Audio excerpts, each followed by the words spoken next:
Et n'ayons pas peur des mots. La part du diable ne peut pas s'éradiquer. Il n'y a pas que la part des anges, il y a aussi la part du diable qu'il est important d'avoir à l'esprit. Tragos, le bouc, odé, le chant.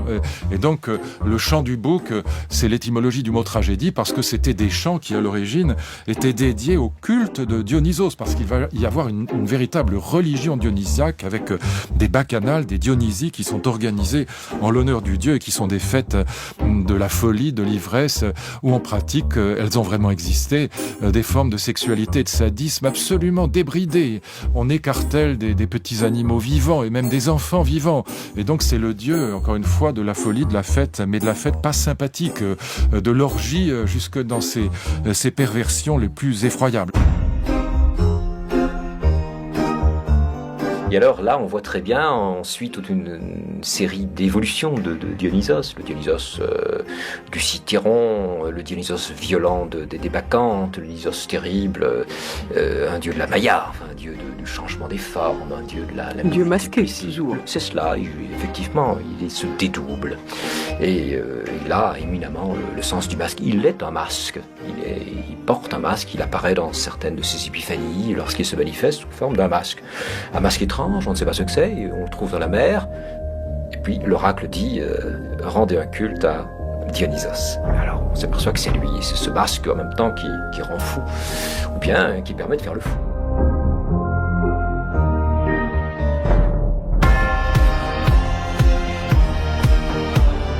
Dionysos il l'apporte dans une série comme cela de rituels, de fêtes, d'incitations. Parce que pour finir, il y a tout ce Dionysos donc très, très violent, très subversif, qui exige que l'on passe par le meurtre et la folie. La connaissance de Dionysos passe par un type d'expérience qui peut être terrible.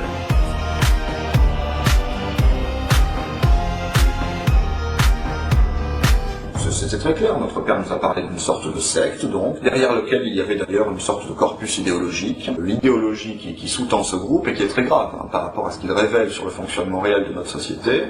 On raconte au monde de ce groupe qu'en quelque sorte, toutes les règles qu'on leur a mis en tête depuis le début, que ce soit à l'école, dans la société, etc., sont des limitations à leur liberté qui les empêchent d'atteindre la quintessence du genre humain, et qu'il faut donc rejeter toutes les règles, à commencer par les lois, par la morale, par la décence, et qu'il y a nécessité de transgresser ces règles, de violer parfois littéralement tous les tabous pour faire sauter des sortes de verrous que l'on mettrait dans nos têtes depuis l'enfance.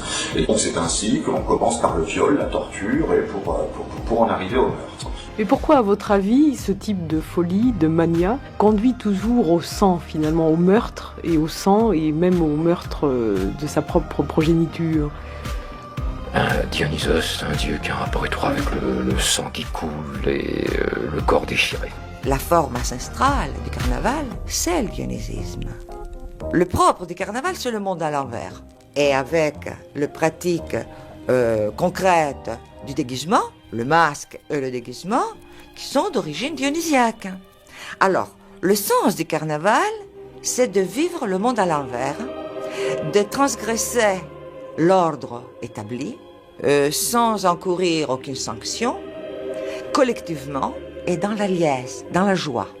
Il suo padre e il suo nonno paterno l'accompagnavi in diversi luoghi, ha parlato di castelli, ha parlato di grande villa dove c'erano altri bambini della sua età, c'erano questi incontri con adulti, lei diceva che erano travestiti, vestiti di lunghi vestiti e poi le spogliavano e questi adulti abusavano dei bambini.